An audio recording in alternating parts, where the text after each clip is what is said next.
Alright everybody, welcome back and welcome to another video, this time concerning the ST that we were working on in the previous video, and in the last video we managed to get the thing upgraded eventually to 1 megabyte of RAM. Just responding to a couple of the comments under that video, and a couple of good points were made actually. One person suggested that using more flux would have made the job easier of putting those RAM chips on the board, and he was actually absolutely correct. The problem was that I didn't show in the video, because I didn't record it, when I took the AF suffix chips off the board in a last ditch attempt to make the thing work. And I really did flood the thing with flux, so that was a good call. Regarding heat and hot airflow speed, I just have the thing, more or less everything's as hot as it goes and as fast as it goes and as high volume as it goes. When I'm using the hot air, I control the heat with distance and obviously time taken, basically.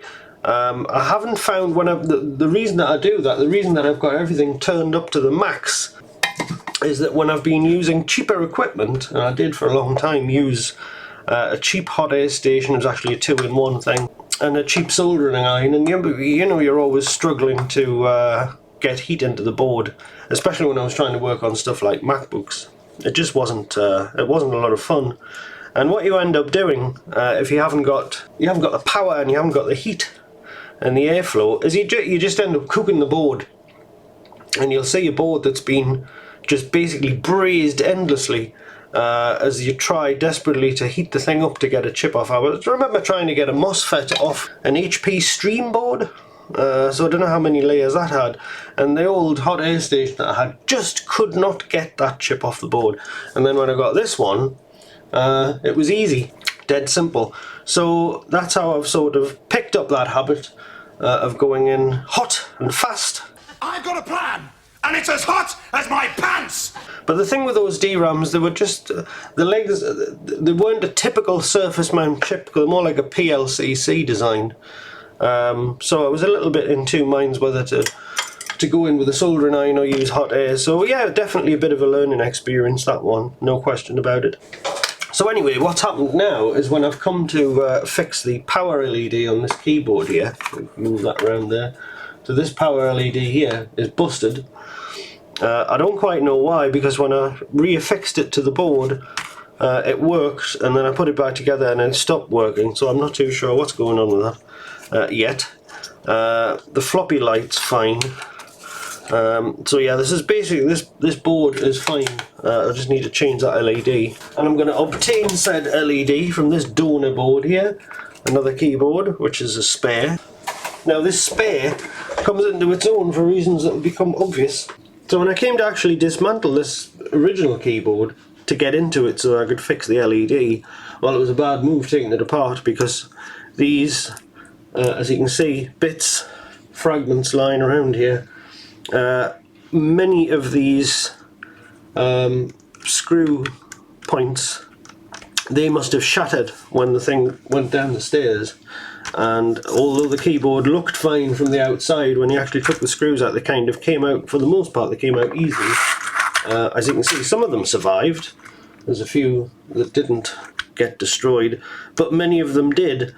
And I tried to do the old plastic welding technique with the soldering iron, but it was not successful. It's so brittle, this plastic now. And when I put the screws back in again, when I put it back together, they all just fell apart. And so I've picked some of them off, and probably more than half of there's another one that's gone. That one's going but not gone. All around the outside here, all wrecked.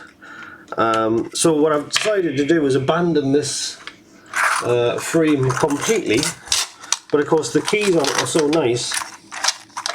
It is a nice keyboard, it's in nice condition. So from that spare keyboard, I've got the frame from it, which I've cleaned. It does look to be completely compatible with the keys. Here you can see the arrangement for the the stabilising bar and the space bar is a little bit different, but it actually does fit.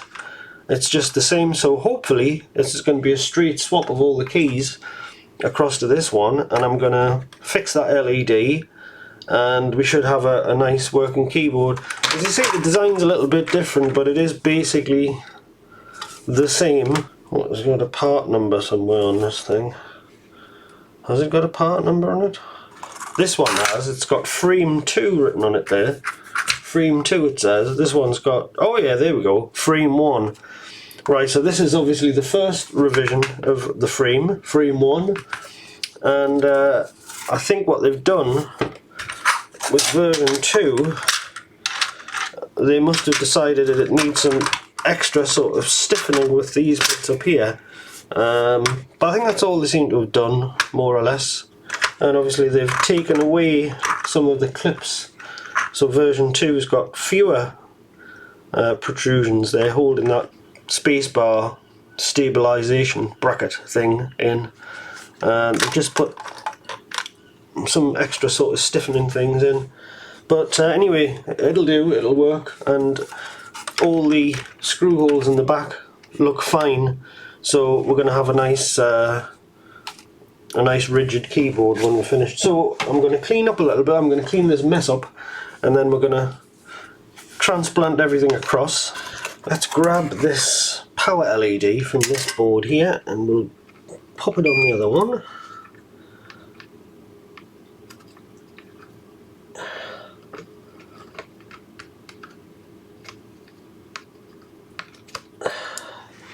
Okay, take note of the orientation.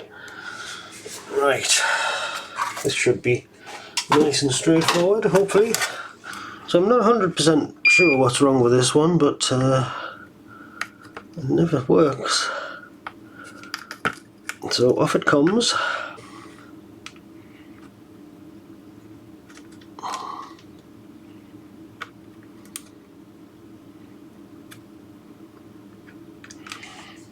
Just add some nice fresh solder.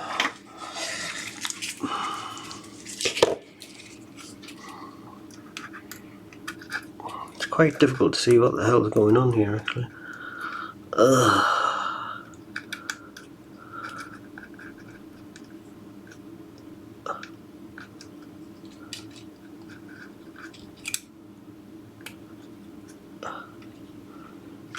Alright, so check that's made a good connection.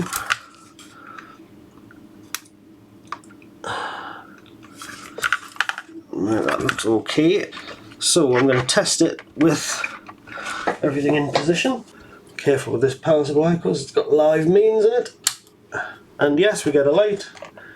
We'll just see that there at the side. Brilliant, so the light works. And the floppy LED came on briefly there as well. Right, good. So now we just need to transport and transplant all of the keys from one keyboard to the other and screw it all back together. So let's do that. Right, so I think this is a clear candidate for a montage, so off we go.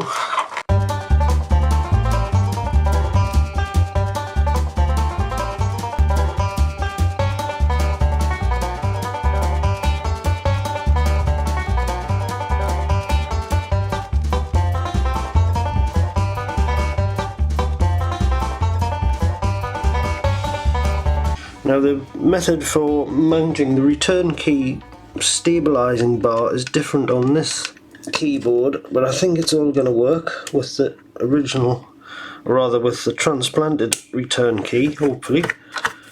So this has to hook in from the back, I think. It's fiddly, very fiddly. There you go. That looks about right. So let's test this one first, because if this works, then I think everything's going to work. So let's pop these in the back here, like so, and like so, and hopefully, yeah, return key works. That was the only one I was worried about, there being some sort of incompatibility between the two different keyboards. So since that one works, let's go ahead and do the whole thing.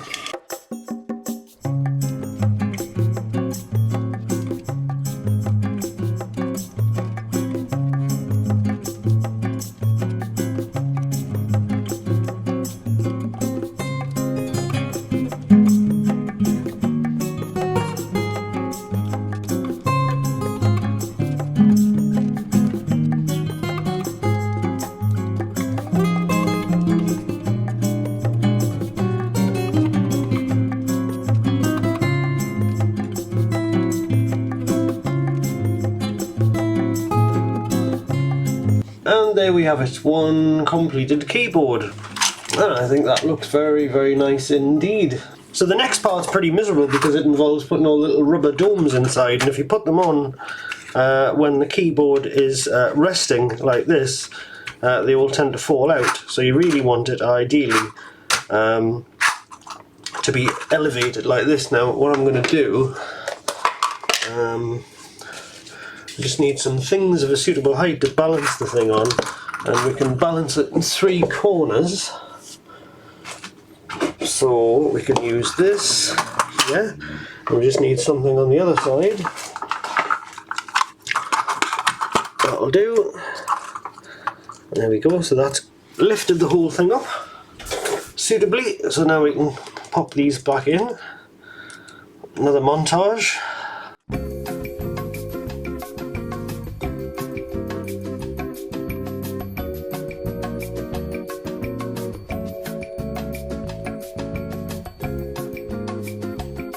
Right, so while it's suspended in this position, I'm going to very carefully lower the PCB down onto it, hopefully lining up the LEDs as I do so.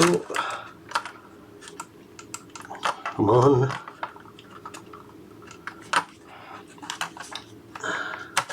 There we go. Right, now I'll strategically put some screws in, just sufficient to hold it together, and then I can drop it down onto the table. So I'm backing up a quarter or half turn or so before putting these screws in, so you want to hear it click and drop down, and then we tighten up. I noticed a couple of the screw points cracked on this one as well. It's obviously a common problem, but I don't think it's anything too bad. So this keyboard should hold together very nicely indeed. So just put a couple at the front here, and that should be sufficient to hold it all together. I'm not even going to over tighten them here, because this is very old brittle plastic. I don't want to strip them. That's good enough. Put one at the corner.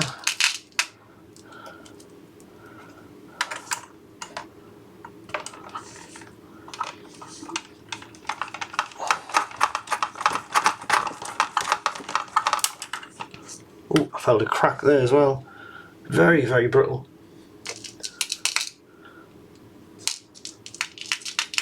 Put a couple more in. Put one at this corner as well. There we go. Right, that's fine. So we can drop it off its little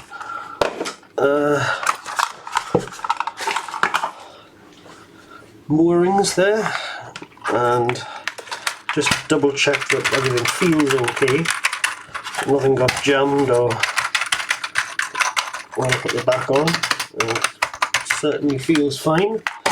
So we'll continue and put the rest of the screws in. And another good thing about replacing this whole frame, on the original frame, well, I've got 2 of these now, of course, one from the donor. This bracket that reinforces the mouse connectors, the joystick connectors, one of the where one of the screws goes in on there, it was completely stripped as well. So that was just flapping around and not doing anything particularly useful. So we're not going to have that problem with this board. There are a lot of screws on this keyboard as well. It's quite nicely put together. Pop in like so.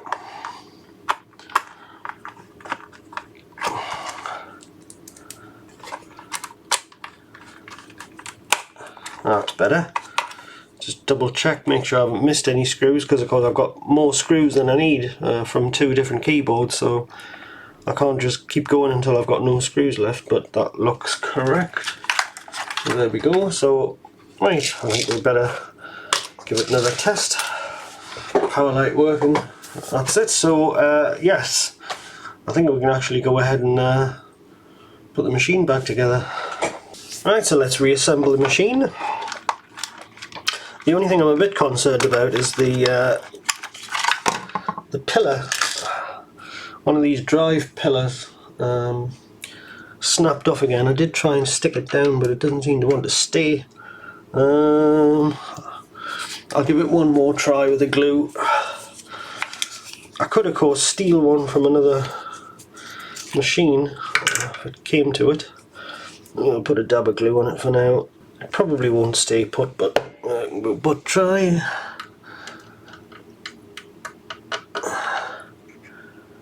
I'll just hold that there for a minute. Actually, that may have just locked into place when I was pushing it down. It just rotated, and I think I managed to get it.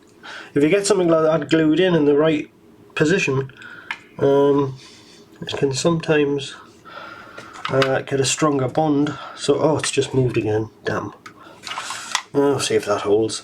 Okay, so I don't have the connector for the socket rather to try and fit the blitter at the moment. So I think for the time being we'll just put the thing back together.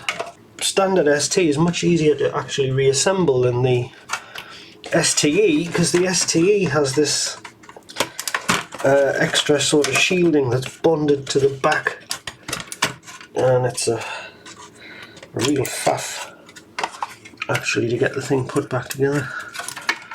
This should just slot in here. There we go. Top shield. Make sure these wires are accessible if I want to put the drive in. And I think I just need to drop this on here. Yep, that looks about right. So nip up those little tabs.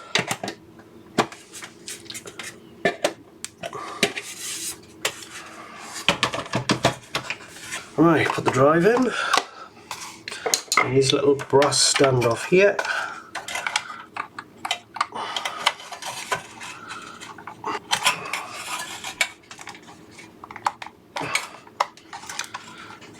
That's it. Now we can actually put the screws in for the drive first, so that we make sure that that's kept in place properly.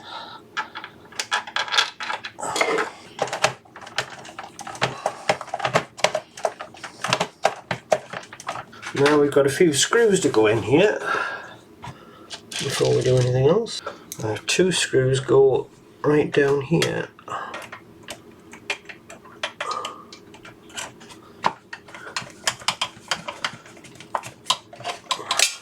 And pop the keyboard in.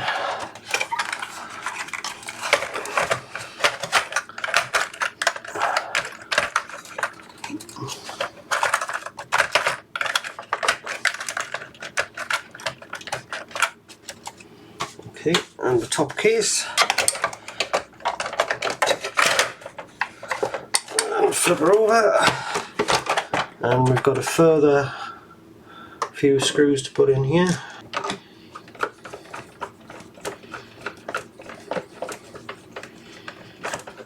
There we go. That should be it.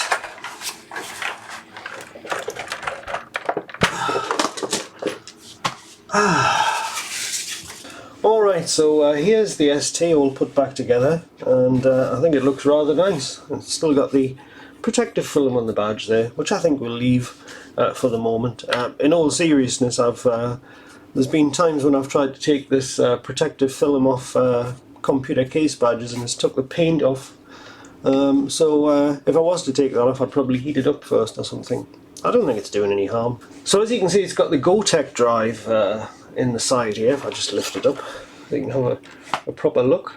Now the Gotek is a replacement for the floppy drive, and as you can see, it uses a USB a thumb drive, a pen drive, and it's full of disk images, and you can use the little rotary selector, and it's even got a little LCD display on the side. You can use the rotary selector to select the disk image that you want to mount from the selection, so the file name comes up on the screen there. And I've currently got the disk image with sysinfo on it. So to recap what we actually did with this machine, it was a lot more extensive than it initially seemed to be. The owner, as I mentioned, had had a bit of an accident with this machine. It had fallen down the stairs. The owner had a bit of a feline-related accident with this thing, and it had fallen down the stairs. And he was kind enough to send it here for me to keep and do with as I pleased. And I was really delighted that it had a Gotek, because I've got no means of creating floppy disks on the PC now that are readable by the ST. Now when it turned up here, it was a little bit rattly. It had a couple of clips broken, or one of the clips on the spacebar was broken. But other than that, it seemed to be okay, so I took it apart, sorted out the screw standoffs and such like, replaced the clip on the spacebar, and that seemed to be more or less it. As far as getting the machine actually operational was concerned.